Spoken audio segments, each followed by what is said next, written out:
तर जळगावजवळ पाचोरा इथल्या परधाडेजवळ ही घटना घडलेली आहे। पुष्पक एक्सप्रेसला ब्रेक मारल्यामुळे आगीच्या ठिणग्या चाकाजवळून उडाल्या। त्यातून प्रवाशांनी आग लागल्याची अफवा पसरली। त्यामुळे प्रवाशांनी उड्या मारल्या आणि समोरून येणाऱ्या भुसावळकडे जाणाऱ्या बंगळुरू एक्सप्रेसना प्रवाशांना उडवलेलं आहे। जळगावच्या पाचोरा तालुक्यातील परधाडे गावाजवळ रेल्वेची ही मोठी दुर्घटना घडली आहे।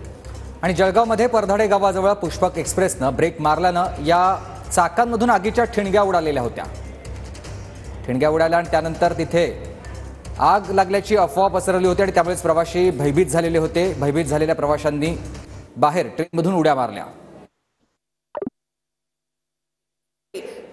उपचारासाठी दाखल करण्यात आलेला आहे। अधिक माहिती या संदर्भात आपण घेण्याचा प्रयत्न करतोय। उड्या मारलेल्या प्रवाशांना समोरून येणाऱ्या बंगळुरू एक्सप्रेसनं उडवलं।